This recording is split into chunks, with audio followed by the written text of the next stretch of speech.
Magandang buhay, kabayan. Narinig mo na ba ang kumpanyang IMG or International Marketing Group? Kung hindi pa, hayaan mong maibahagi ko sa inyo ang kumpanyang ito. My name is Aris Vince Pastoral. Isa po ako sa mga senior marketing director ng company. At 10 years ko na pong ginagawa ang pagbabahagi ng konseptong ito. At nung nakaraang taon nga po, I was awarded as World Hero sa pagbabahagi ng mission at konseptong ito. Sino nga po ba si IMG o ang ating company? So si IMG po stands for International Marketing Group at kami po ang isa sa pinakamalaki and the fastest growing financial service companies dyan sa Pilipinas. Ang ginagawa po namin dito is we assist people who wants to help themselves, to achieve financial security through financial education and building solid financial foundation. Napakarami po kasi talaga ng ating mga kababayan, lalo na sa abroad, ang gustong-gusto na makapag-ipon ng pera, makapagtabi sa kanilang mga perang pinaghirapan. Pero sa kakulangan po nila sa kaalaman kung paano mag-i-invest, paano magsisimula, anong kumpanya, ang karamihan po ay nauuwi sa scam o nauuwi sa wala. Kaya patuloy po naming ibinabahagi ang konseptong ito at ang misyong ito sa ating mga kababayan. And we establish partnership with the biggest companies in the financial industry dyan nga po sa atin sa Pilipinas. Ang aming pong corporate office ay nasa 9th floor ng Kings Court Building dyan sa Chino Rosas Avenue sa Makati. At syempre pa, ginagawa po namin itong financial literacy na ito kasi po binigyang pansin ng ating company ng IMG ang patuloy na lumalalang challenges sa buhay ng bawat tao. Unang-una na nga po dyan ay yung tinatawag nating uncertain labor market na kung saan ay wala na pong makuhang maayos na trabaho. Ang mga malalaking kumpanya ay nagsasara o lumilipat sa ibang lugar kung saan makakamura ng cost of expenses, ng labor expenses, di po ba? Ang karamihan naman ay nadodominate na ng mga robotic, ng mga robot o kaya ng mga computerized, computer. At syempre, karamihan is contractualization na lang. Kahit saan, kahit dito sa UK, talaga naman iwas sila sa mga benepisyo. Kaya nga ginagawa nila is under agency na lang. Opo, napakasakit. At syempre, ang isa pa pong realidad na problema, lalong-lalo na sa ating mga Pilipino, ay low savings and high debts. Low savings. Sino po ba talaga ang marunong mag-ipon? Bueno, ang sabi nga po lagi, tayong mga Pilipino ay likas na galante. Kapag may pera, bili dito, bili doon, So hindi man lang naiisipang mag-ipon.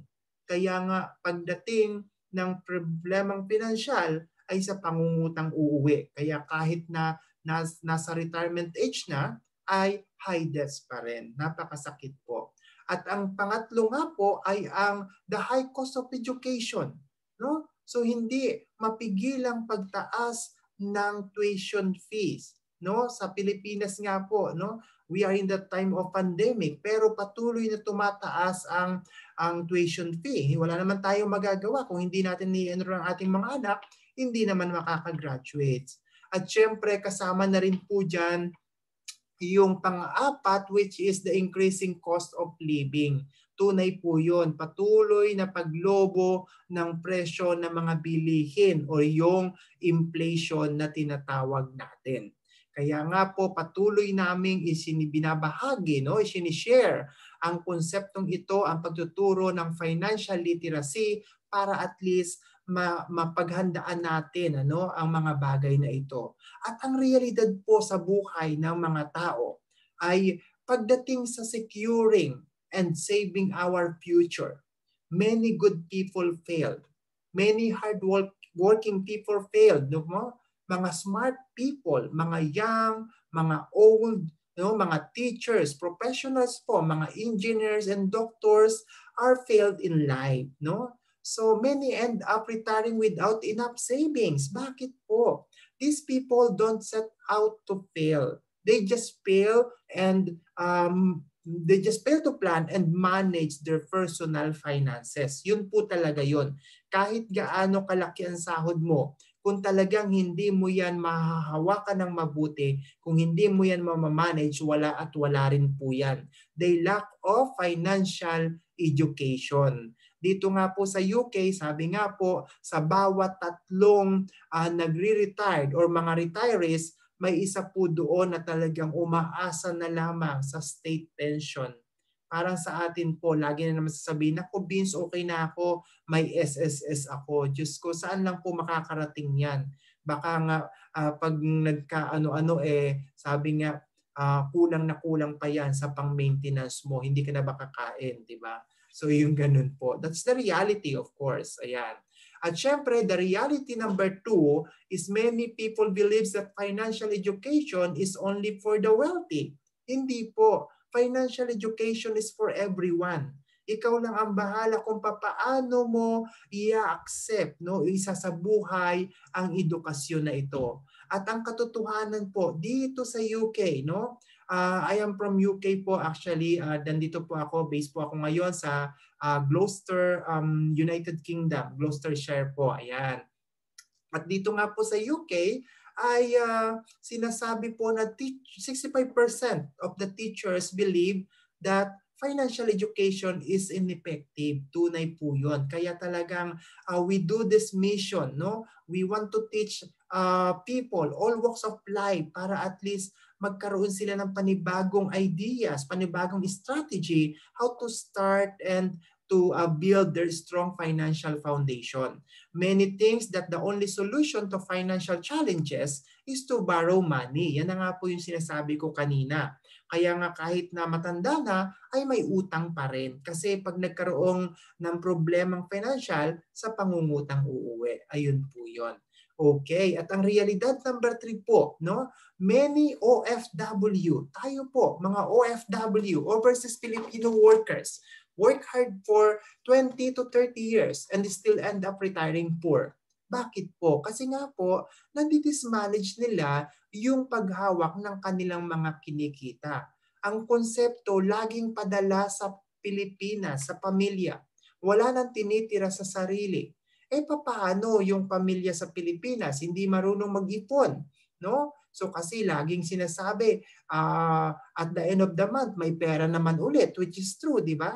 So, pag nag-retired, no, balik na naman sa dating buhay. Mahirap pa rin, di ba? So, wala pa rin pinagbago. Kaya it's very important po na tayo yung kumikita, tayo ang magtabi para sa ating mga sarili. Okay po? So, yan. At ang reality number 4 po, tayo ba ay mga isang empleyado? Of course. Lalo na po dyan sa Pilipinas. And this is exclusively for Philippines, no?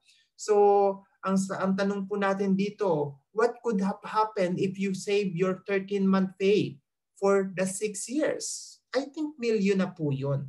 No? Kasi po, yung 13-month, ang laging iniisip natin, hindi na yun, sobra na yun sa ating kinikita. Ano? So ang nangyayari, ay wala pa nga yung 13 months na yan, ay talagang naiprenda na or pangutang na, no?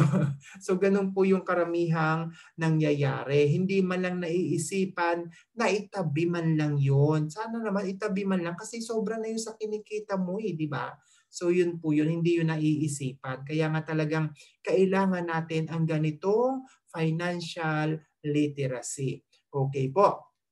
And thank you po to our company, to IMG, in creating this book, The Secret of Savings and Building Our Future. Yan po, napapaloob ang lahat ng mga itinuturo namin sa inyo at ituturo namin sa inyo. Sabi nga po lagi natin dito, financial education is not just for wealthy, it is for everyone. Okay po? Ayan. And first chapter po in this presentation ay take control of your future. So financial independence is not only a dream. Hindi lang po yung pangarap or panaginip.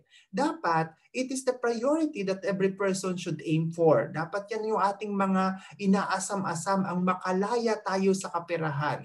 So dito po, I will going to share with you how to take control of our future by sharing or learning how to make money, paano pa tayo magkakaroon ng pera, how to save money, paano tayo magtatabi ng pera sa tamang paraan, how to grow it, paano natin mapapalago pa, and to protect it, to protect our money.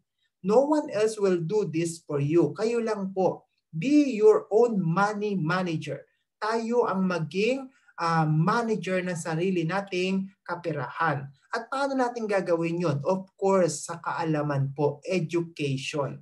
Paano ka magiging manager ng sarili mo kung wala kang alam paano mo i-manage, di po ba? Kaya nga, welcome to this financial literacy. Ayan po. At ang unang-una po na konsepto na i-share ko sa inyo ay kung paano natin gagawin ang ating pagpaplano para sa magandang kinabukasan.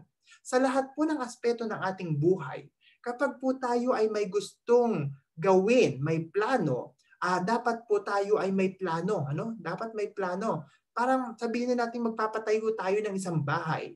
Dapat talaga yan, may plano yan. Diba? Talagang pina-architect pa natin yan. Diba? As in talagang hindi lang basta architect na kung sa lawyer nga basta yung mga yung talagang dapat license, licensed architect talaga siya or mga engineers ang magpaplano ng bahay mo, at least talagang matindi at saka matibay. Ayan yon. So ganun-ganun din po dito sa atin pagdating sa financial na pamamaraan. Opo. So dito po unang-una ay sinasabi natin na simulan natin ang ating financial foundation sa pagkita ng extra income or yung increase your cash flow. Napakalaki po ng oras natin. Sabi nga sa isang araw, we have 24 hours, At 8 oras doon ay tayo ay magtatrabaho. Di po ba? At ang another 8 hours doon, tayo ay matutulog. So we still have another 8 hours to do our extra thing like to do our errands, di po ba? And then isama na yung pagkita ng extra para at least kung meron tayong mga additional na mga investment ay talagang matapos natin, So yan po yon. At syempre, dapat ang maging pundasyon natin sa buhay ay itong proper protection on life, health, and disability. Very important po yan. Na sa totoo lang po, hindi kasi talaga yan ang nagiging pundasyon nating mga Pilipino. Kasi nga, hindi tayo gaanong aware pagdating dyan sa mga life insurance na yan as protection in our life, di po ba? Or yung health and disability, Ayan po. At syempre pa, while we are building our solid financial foundation, dapat na ma-manage na rin natin ang ating mga kautangan, di po ba? Manage debts and reduce liabilities. So paano mo sasabihin sa akin na you have a healthy savings kung ang kinikita o ang tinutubo ng utang mo ay mas malaki pa sa kinikita ng iniipon mo, di po ba? At saka hindi talaga tayo makakausad sa buhay kung panay utang at utang pa rin. Kaya nga dito po, inaano namin na talagang at least wag na tayong mangutang. Bayaran natin na hanggat maaari ang ating mga utang at para magkaroon tayo ng mas maayos na buhay. Di po ba? So yun po yun. And this one po, yung next step po kung paano natin i-build ang ating solid financial foundation is magkaroon po tayo ng emergency fund. It's very crucial po sa bawat pamilyang Pilipino. Dapat meron tayo nito. Di po ba? Kasi lalo na po ngayon, nasa 8 buwan na po tayo ng pandemic or hindi natin alam kung kailan patatagal ang pandemic na ito. Di po ba?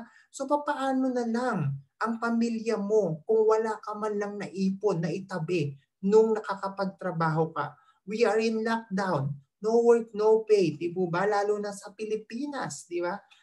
Paano kakain ng mga anak mo? Hindi mo na po pwedeng sabihin, anak, wag ka muna tayong kakain kasi walang trabaho si Papa, di ba?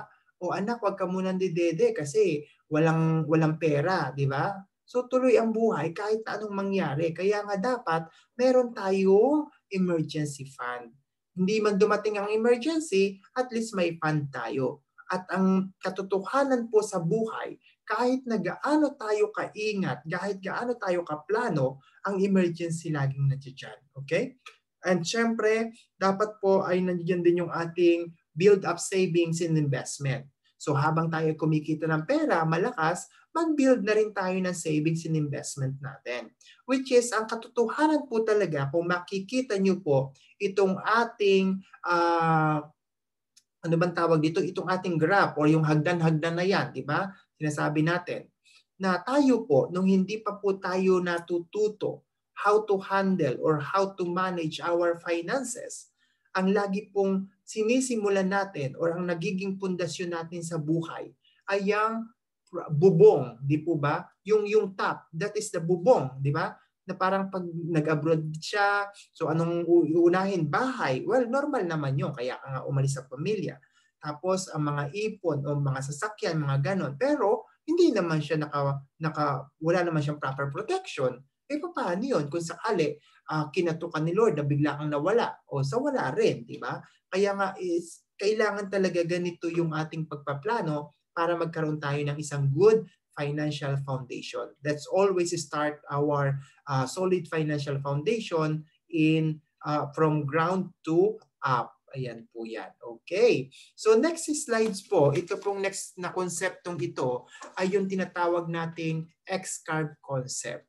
So napakaganda po nitong X-carb concept na ito na sana naman po maunawaan ninyo, maunawaan ng bawat isang nakikinig sa ngayon. Okay po? Ito pong X-carb concept na ito daw po ay yung theories, no? Ito po isang konsepto na theorizes that the personal responsibility generally decrease, bumababa, no? And the wealth generally increase over time. Kung makikita nyo po, dalawang line po yan, yung ating red line ng line of responsibility na ang arrow niya ay nasa baba.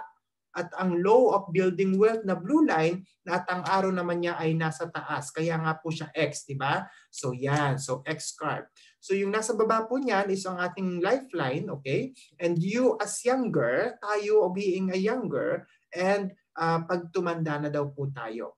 So tingnan po natin kung bakit tinawag ito at napaka-importante na maintindihan natin ang X-carb na ito. So sabi po dito, while we are younger, no? Sa younger side tayo, dito sa kabila, sa kaliwa, no? So younger nakalagay diyan. So sabi po is we work hard for money. Okay? So sino po mga hindi nagtatrabaho dito? Of course, lahat tayo nagtatrabaho. Kaya nga tayo nandito, di ba? Sino bang mga hindi kumakayod ng pera dyan? Diyos ko. Di ba? Ewan ko lang. Yung iba nga talagang halos 12-12 oras na kung magtrabaho. Di po ba? Tunay naman yun. So we work hard for money while we are young. No? Habang kaya natin. Lalo na kasi mayroon tayong mga anak, children. No? We have children to support, to feed. No? Meron tayong mga papakaining mga anak. Ang mortgage natin.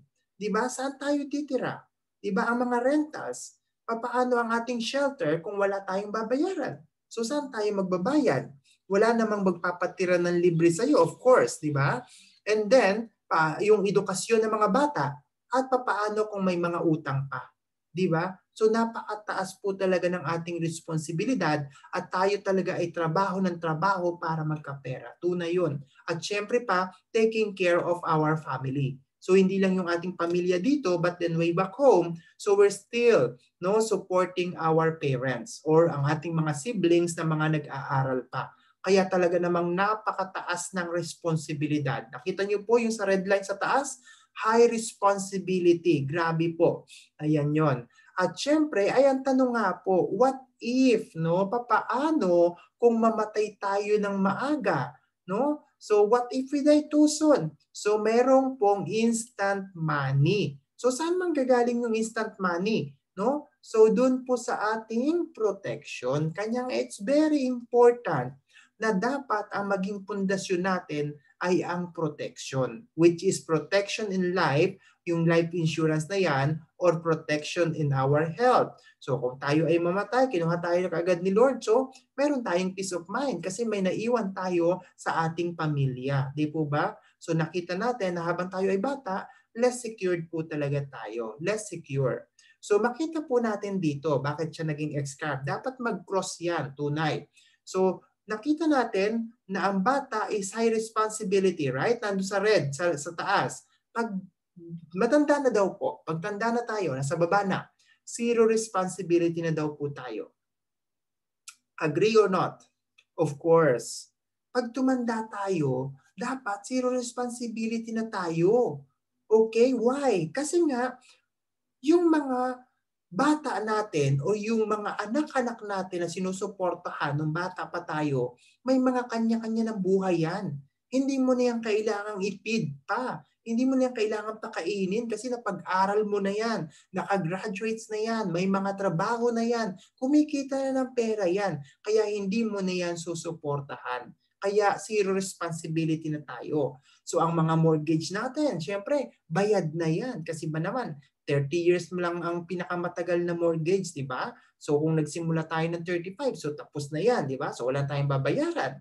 At syempre, nakapagpaaral na tayo ng ating mga anak. So zero responsibility na talaga tayo. Huwag lang naman na magpapaaral ka pa rin ng mga kaapu-apuhan mo na talagang ikakayod mo pa rin yung ipagpapaaral nila.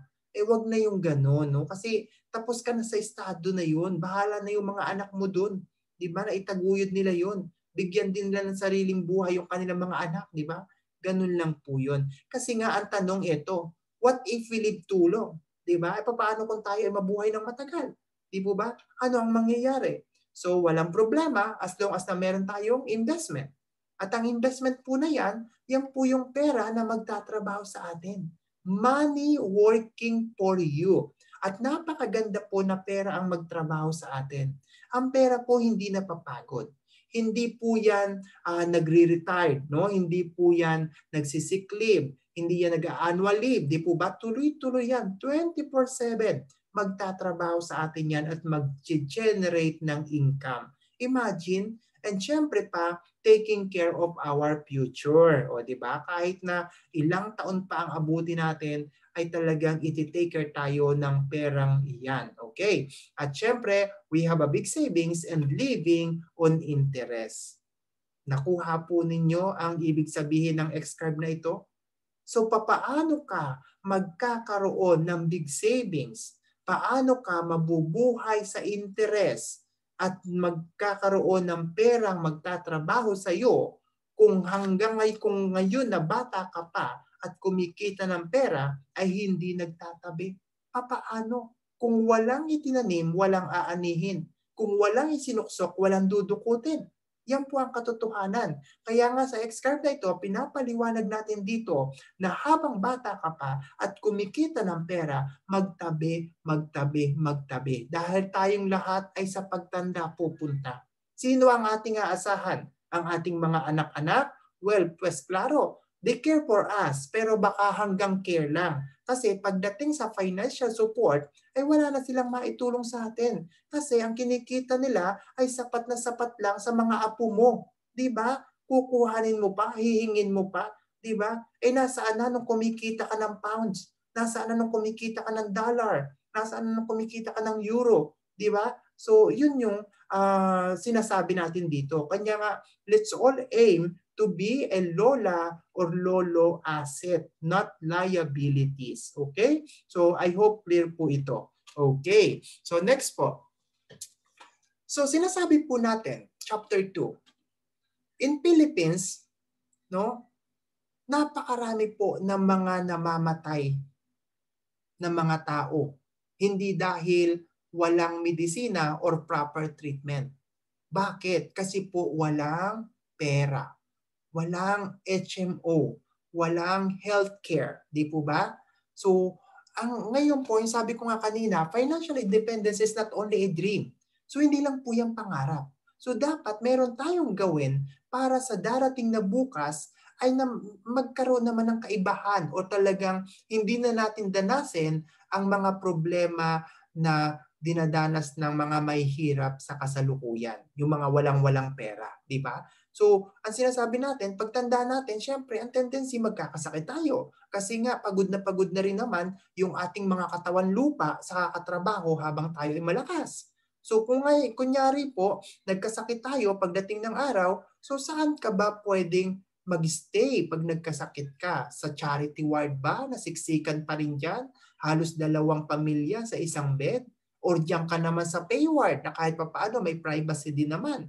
Mga 4 lang kayo sa isang kwarto or 6, di ba? Or gusto mo naman sa executive, pwede rin. As long as na meron kang pera. Opo.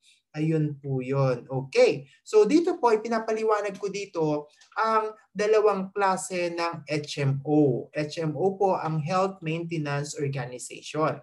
So meron po tayo tinatawag na short-term care.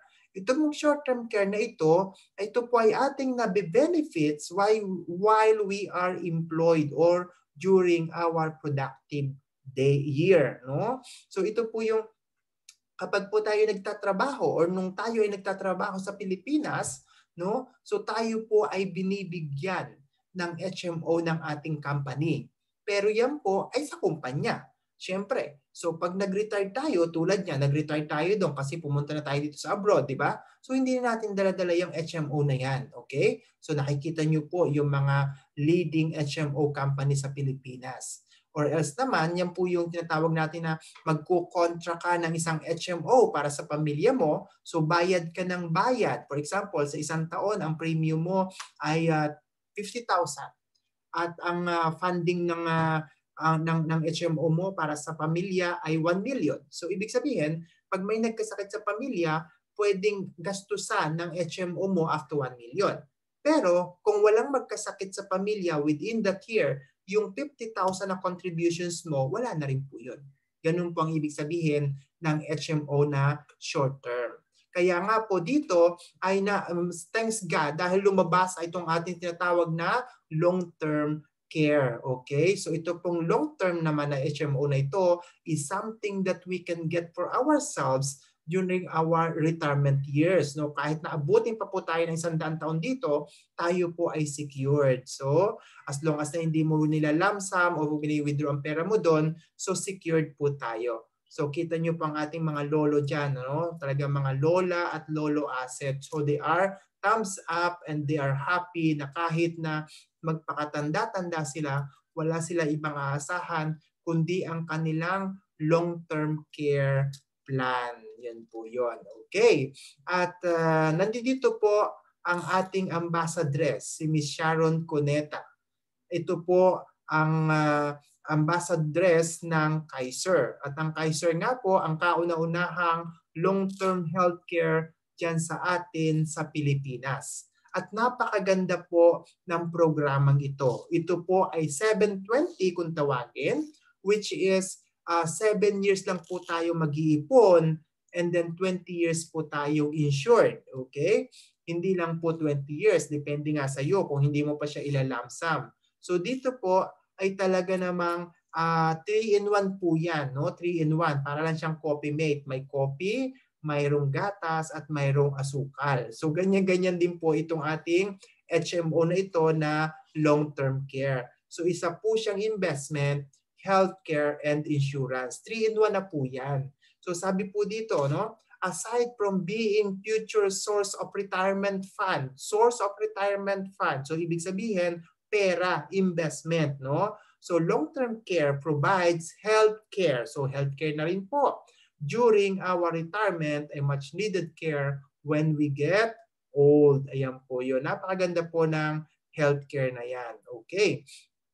And dito naman po ay pinapaliwanag ko dito ang kahalagahan ng protection or ng insurance na tinatawag natin. Ito nga po yung protection kung ano man ang mangyayari sa atin. Protection po yan ng iyong mga mahal sa buhay. Ito nga po, no, na talaga namang ang mga gadget natin, sasakyan, bahay, telepono ay mga naka-insured. Ang mahal po ba sa buhay naka-insured? Well, kayo po ang makakasagot.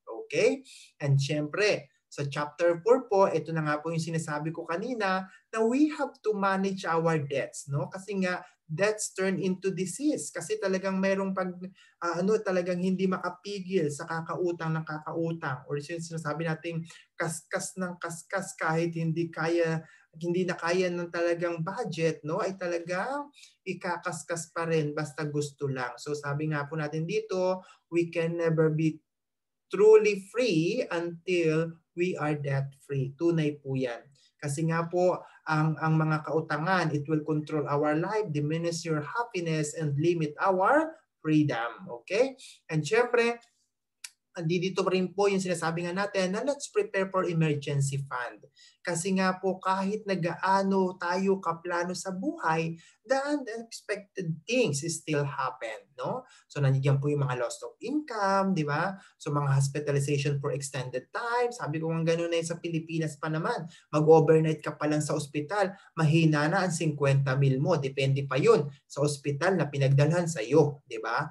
Ang mga tragic death, ang catastrophes, kita nyo po yan, no, sunod-sunod ang typhoon sa atin. Yung iba nga, hindi pa nga nakakaahon, hindi pa natutuyot, nandiyan na naman. Ewan ko ba, sabi ko nga ganun, ang dami-dami namang dadaanan. Bakit sa Pilipinas pa, ang dami-daming mga mahihirap, hallelujah, no? So, but anyway, ito po yung talaga sinasabi natin na at least meron po tayong 3 to 6 months salary equivalent, no, sa ating mga account para pagdating ng mga ganitong pandemya, ng mga catastrophes na yan, kahit hindi tayo makapagtrabaho, ay kakain pa rin ang ating pamilya. Okay po? So yan. And we always advise here yung ating the right savings formula. Yung tamang paraan ng pag-iipon, the better saving formula, the abundance formula, which is abundance, hindi tayo magkukulang sobra-sobra, no, siksik-liglig at makakatulong pa tayo sa iba. Yun po yung napakaganda doon. So ang sinasabi po natin dito, ang formula po natin sa tamang pag-iipon ay i-practice po natin ang 10-20-70. Na ibig sabihin po, out of our 100% income, magbigay po tayo ng 10% sa church, no? So yung 10% ng ating mga kaperahan, ibigay natin sa church o sa community tayo belongs. Kasi anuman yung mga kinita natin sa buong isang buwan na yan, no? Sasabihin mo na naman sa akin, ako Vince, dugo at pawis ang pinuhunan ko para kitain ko ang perang niya tapos ipapamigay ko lang. Yes po, dugo at pawis nga. Pero saan galing ang dugo at pawis mo? Di ba? Ang dami-daming mga tao na dyan na gustong magtrabaho pero wala silang kalakasan. Di ba? Nakalatay lang sila sa badig ng karamdaman. Di ba? Kaya talagang wala kang lusot, no? At least magbigay tayo, no? Para tayo ay mas pagpalain. Ayun po 'yon. At syempre pa, ang 20% nga po dyan, ayan po yung para sa ating mga sarili, sa ating mga kinabukasan. Na ang sabi nga po natin dito, dapat ay naka-save invest in a sense of kikita. Hindi lang basta naka-save, no? Kasi yung save ay hindi kumikita. Anyway, later po ituturo ko rin yan kung paano mo ma-differentiate ang save and invest. Ano? So yan po yun. At syempre ang 70% ka dyan ay doon na papasok yung ating mga kagastusan. So kahit na maging maluho ka pa dyan, go, go, go lang. Kahit na panay ang bili mo ng mga lumang VAG, di ba? Mga kung ano-ano mga signature dyan. Basta kaya ng 70% mo. Huwag namang credit card na lang din i-scratch mo pa, makabili ka lang ng gusto mo, di ba? Bueno, nasa sa inyo naman po yun, okay? Basta ang mahalaga po ay yung 20% para sa ating kinabukasan, para sa ating pagtanda. Ito na po siya ngayon, okay? So sabi ko nga pong ganon, ang tinuturo po natin dito ay paano tayo makakapag-ipon. Paano natin mapapalago ang ating mga perang pinaghirapan at mapaghandaan ang kinabukasan. So do you know how money works? Yun po ang lagi nating tanong. So dito po ay makikita ninyo, and please try to understand every details dito sa slides na to kasi ito po talaga yung aming vision, ano? I-share sa inyo ang sikreto ng mga mayayaman, what the wealthy are earning, okay? At gamitin po natin ang tinatawag na Rule of 72 or yung the magic of compound interest. na ang ibig sabihin po, lahat daw po ng interest rate pag i-divide sa 72 ay yun yung number of years kung kailan dodoble ang ating mga ipon, okay? Or ang ating mga investment. Okay. Sabi po doon, 72 divided into interest rate equals number of years money double. Clear? Okay. Considering that you are 30 years old right now, whatever age you have, no? So nagtabi ka ng pera at savings, no? At 1% interest rate. 1%. So 72 divided by 1, kasi yun yung representing interest rate, equals 72, correct? Okay? And then 72 plus 30 years old, so ilan na po yun? 102. So meaning to say, yung itinago mong pera sa 1% dodoble or kikita in 102 years. Buhay ka pa kaya nun? Mai-enjoy mo pa kaya yun? Well, depende po. Kayo po ang makakasagot, no? So, yan. So, ngayon po, bibigyan ko po kayo ng mga actual fact, no? Kung paano tayo mag-i-invest ng tama. Okay po. For example po, at the age of 29, no? So, like mga yung example, nagkaroon ka ng 100,000.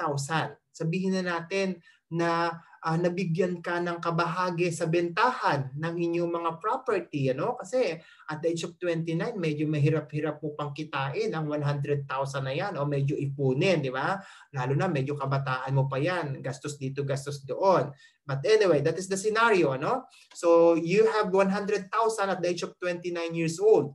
So that 100,000, you bring it to the bank, which is yun yung lagi nating alam, di ba? Na iipunin mo, di ba? Itinago mo sa bangko.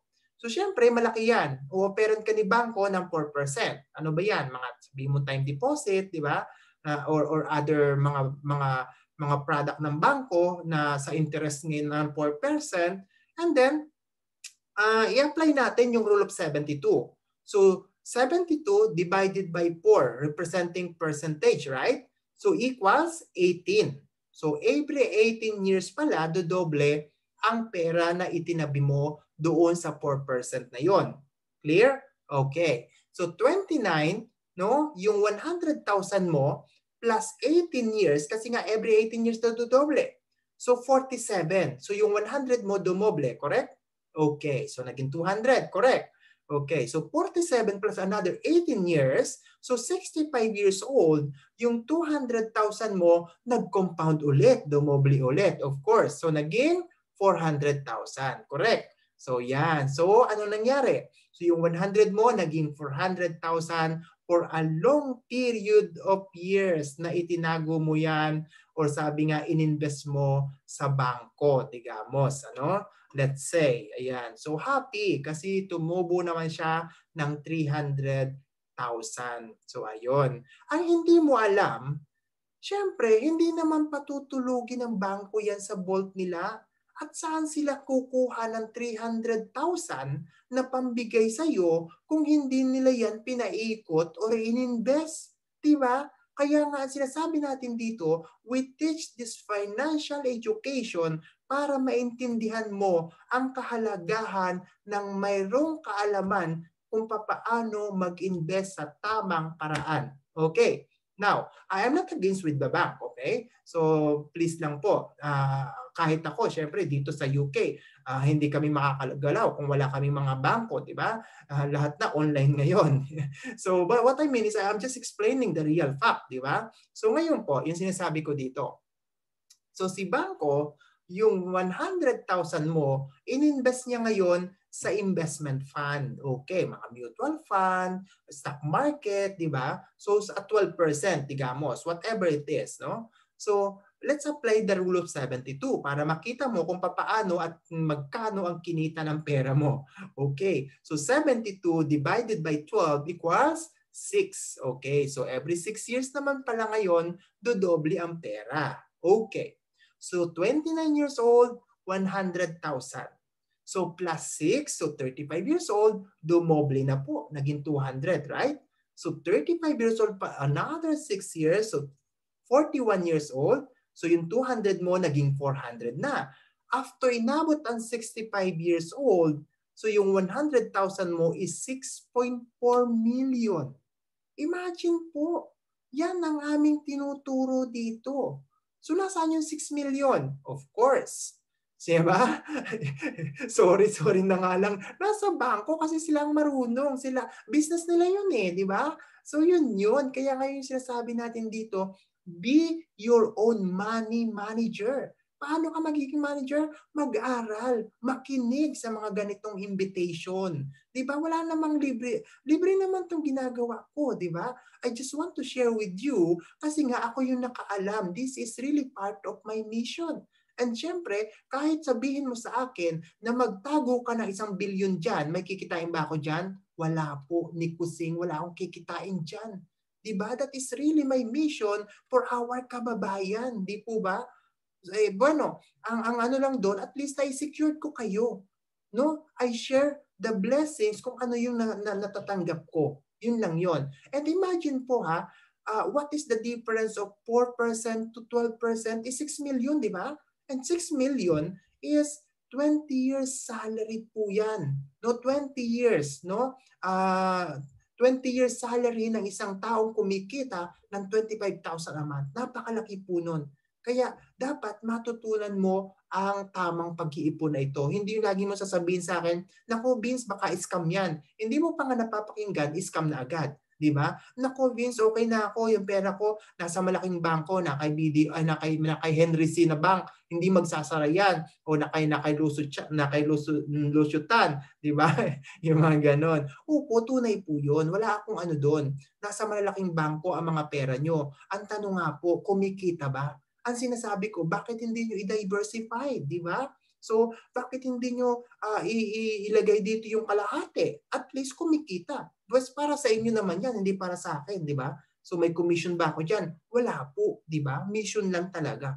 Ayun po yun, okay? So, this is the power of Rule of 72. At yan lang po talaga ang aming ine-explain dito. At gusto kong marinig ninyo para at least ma-open naman ang mga puso't isipan nyo. Dahil pare-parehas tayo nagtatrabaho dito. Ang hirap-hirap magtrabaho, ano? So para kumita ng pera, samantalang ito, ang pera mo kahit paano maglagay ka ng paunti-unti, lalaki at lalaki, hindi mo na yan paghihirapan. Yun lang po yun, okay? So ito na nga po yun.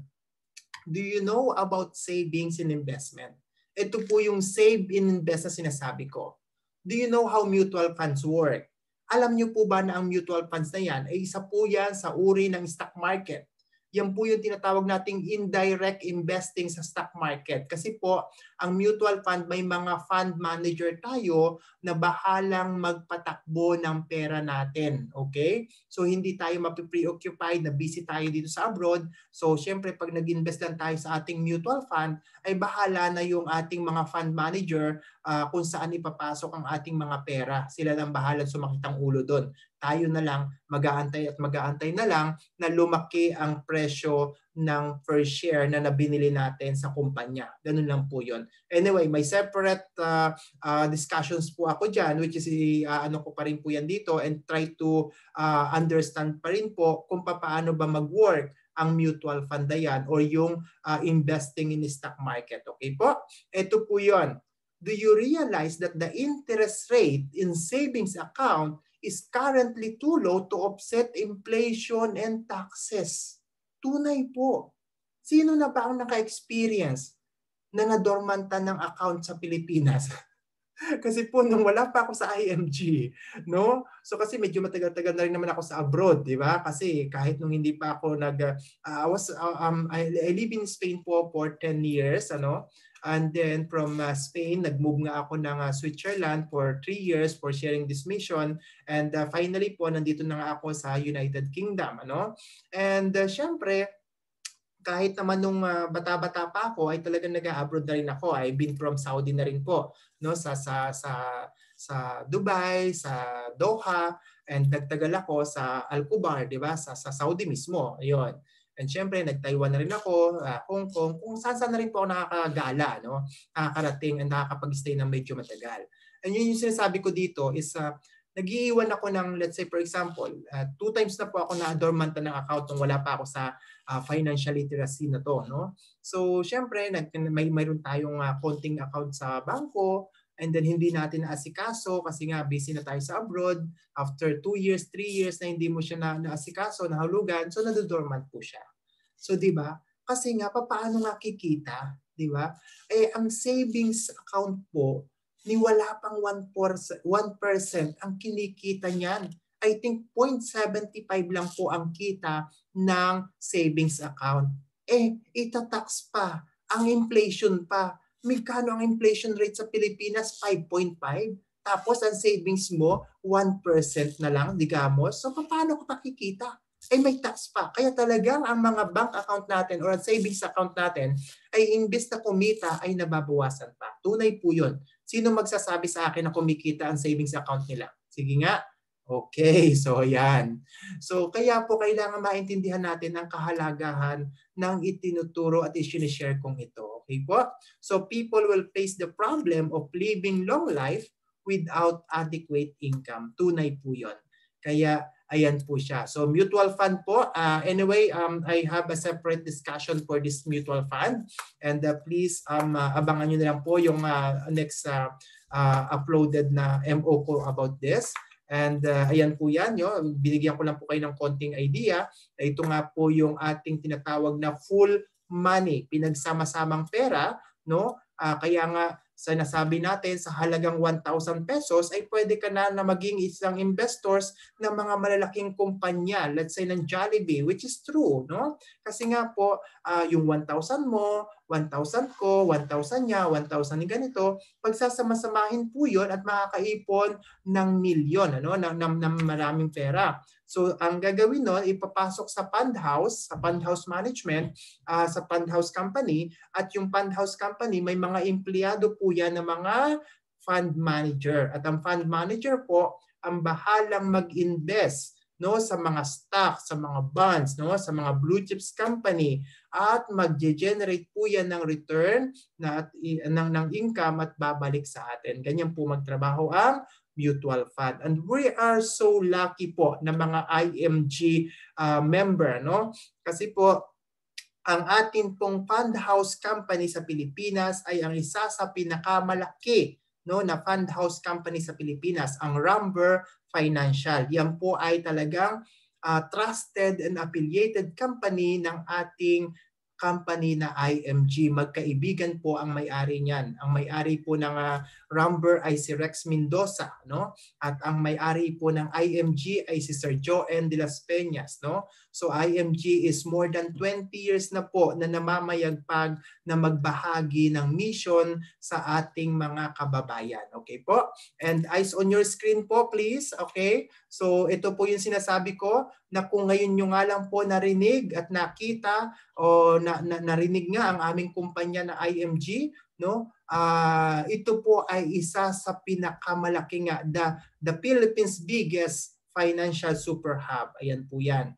So ano lang po yan. So si IMG po is parang broker or isang platform na yung lahat ng halos mga malalaking kumpanya sa atin sa Pilipinas pagdating sa healthcare, life insurance, investment, real estate, general insurance, and allied financial services ay nakipag-tie up o nakipag-partner kay IMG para makabahagi sa pagbibigay ng mission sa ating mga kababayan. Yan po yun. So kita nyo po so si Kaiser is one of the biggest HMO company, the number 1 trusted company dyan sa atin sa Pilipinas. Ang life insurance po, ang sabi ko nga nung bata pa lang ako, Pilam Life na ako, hanggang ngayon pala ako pa rin ang magmamarket niyan, di ba? So yan, nandiyan ang ating MB Life, di po ba? Ang Manila Bankers. Ang Manila Bankers po, 1960s pa po yan, kay General Hill Puyat po yan. At nabili na po yan ng IMG. Diba? Ang Fidelity po is owned by IMG as well. At ang ating pong investment fund, ayun na nga po yung sinabi ko kanina, si Rumber Financial po ang ating fund house, at under ni Rumber Financial, nandiyan dyan ang ating mga fund house management. Nandiyan dyan si Solvivo Fund, nandiyan dyan si Philam Asset Management, si Phil Equity po na pinakamatandang asset management company sa Pilipinas, ano? Si Atram, si Sun Life, at nandiyan na rin po yung ating MyTrade, okay? At si Solvivo po ay pag-aari mismo ni IMG. Even po ang mga real estate company, nandiyan si Manny Villar ng Vistalad, si Ayala, no, si David Consunji ng DMCI, si Henry C ng SMDC at ang Mega World. At nandiyan din po ang ating mga non-life insurance. Kaya talagang hindi po kayo matatakot at kakaba-kaba na maging involved at mag-invest sa company namin. Kasi po talagang mission lang po namin ito na ibahagi sa inyo ang kaalamang ito.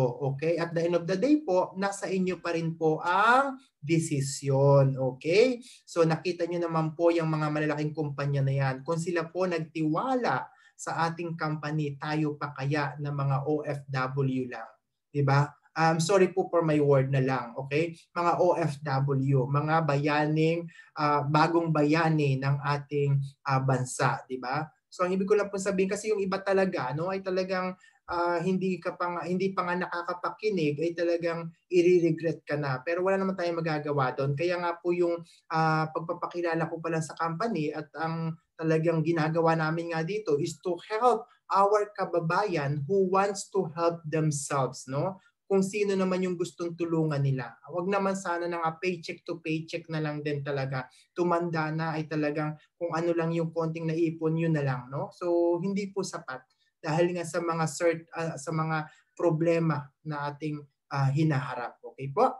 At ito nga po yan, ano? What we do here. Ang dami ko na pong pinagsasabi, but then at the end of the day po at sa katapos-tapusan ay ito lang po talaga ang aming mission.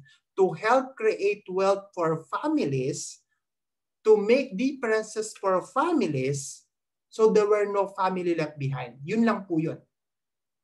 Maturuan namin ang bawat pamilyang Pilipino na magkaroon ng sapat na kaalaman sa pananalapi para wala ng pamilya na magugutom. Wala ng mga pamilyang Pilipinong naghihirap. Wala ng pamilyang Pilipino na pag may nagkasakit sa pamilya, hahayaan na lang na mamatay. Kasi doon din naman ang punta. Di ba? Kapag may problema, may na-ospital, mangungutang. Di ba? So kung kami po, no family left behind, dapat tayong lahat ay magkaroon ng kalayaang pananalapi. Kung kami po natutong mag-ipon, kung kami natutong ma-secure yung aming mga sarili at aming mga pamilya, at least tayo lahat. Yun po ang aming mission dito. And our vision is to build a new financial industry where everyone is able to earn what the wealthy are earning by bringing the secret of the wealthy to all. Tunay po yun. Ayan na nga po yung sinasabi ko sa Rule of 72 na itinuturo namin sa inyo yung talagang sikreto ng mga wealthy. Bakit sila mayaman? Kasi nga, no? So, marunong sila mag-invest ng kanilang mga pera. Alam nila kung paano patatakbuhin at saan ilalagay ang kanilang mga kaperahan at protektahan, di ba? Lagi na lang natin sasabi, bakit di ka mga mayayaman na yan? Kahit mag-abroad dito, abroad doon, biyahe dito, biyahe doon, bilhin yan, bilhin ito, hindi nauubusan ng pera. Kita nyo na lang po, dun sa Rule of 72, di ba? Dun sa 12% pa lang, di ba? So kukurot lang sila doon sa kinikita ng mga pera nila. Tayo ba? Di ba? Hindi naman natin alam dati yan eh. Kaya nga ito po talaga yung aming vision dito. I-share sa inyo. Pues kung may mga nakakarinig man po na mas beyond dito sa aking tinuturo, sa abot ng aking kakayanan, pues ay salamat sa Diyos po. At least marunong ka na. No? But then, malaking tulong pa rin po sa mga talagang walang kaalam-alam pa. Okay po? So yan po yung aming vision. And of course, be part of our global campaign were educate 30 million families by year 2030. Ang amin pong global campaign nga ay makapagturo ng 30 million Filipino family 10 years from now. And as of now po, we are about 2 million members na po. Nasa 2 million na po ang na-educate namin dito sa company na ito for the last 20 years. So yan po yan. And financial education isn't an option. It is necessity. Ayan po ang sinasabi ni IMG. And IMG is committed to educating and empowering 30 million families by year 2030 and be one of those 30 million po. Okay? Huwag na kayong magpahuli. Ayan. And final key to success is education. Ayan po. Kailangan na po talaga ay magkaroon tayo ng kaalaman. Sa totoo lang po, iba-iba po tayo ng kakayanan. Siguro nga ito yung aking puwerte. Ito yung aking kakayanan. Yung makapag-educate sa inyo spiritually and financially. Di po ba? Or hindi ko man kaya yung mga ginagawa niyong expertise niyo pagdating sa mga medical course or sa mga sabihin natin sa mga yun nga sa ospital, di ba? Yung mga nurses, di po ba? But then ito yung kakayanan ko, di ba? So kaya ito po yung kaya kong ma-share sa inyo ng libreng-libre na sana nga ay ma-adapt nyo and ma-execute nyo. Kung natutunan po kayo, so try to contact me po para at least masimulan natin habang bagsak pa ang presyo ng pag-i-invest na gagawin nyo. And syempre, ang sinasabi ko nga lagi dito, huwag tayong I'm sorry po, nasabi ko nga magkaroon tayo ng execution and then transformation. Kasi nga, from being a spender, na maging magastos tayo, ay pag in-apply natin ang edukasyon na ito is magiging medyo magiging matipid tayo at matututo tayo mag-ipon at magkakaroon tayo ng transformation, ng pagbabago. So ganun po 'yon. So lagi ko nga pong inaalimbawa yung sarili ko, kasi po ang tingin po lagi nila sa akin, mayaman daw ako. So sabi kong ganon, mukha lang akong mayaman, pero hindi ako tunay na mayaman. Bueno, mayaman ako sa puso, sa kaibigan, di po ba? Yung ganun yon. Pero financially, hindi gaano, di ba? Ay, parang ganon. So ang execution doon is huwag tayong magmukhang mayaman. Dito sa IMG, magiging mayaman talaga tayo. Ayun po yun. So it's time to act on it today. It's time to act on it today. Today po, wala na pong bukas. Kasi sabi nga pandemic, nakaka-second lockdown na tayo.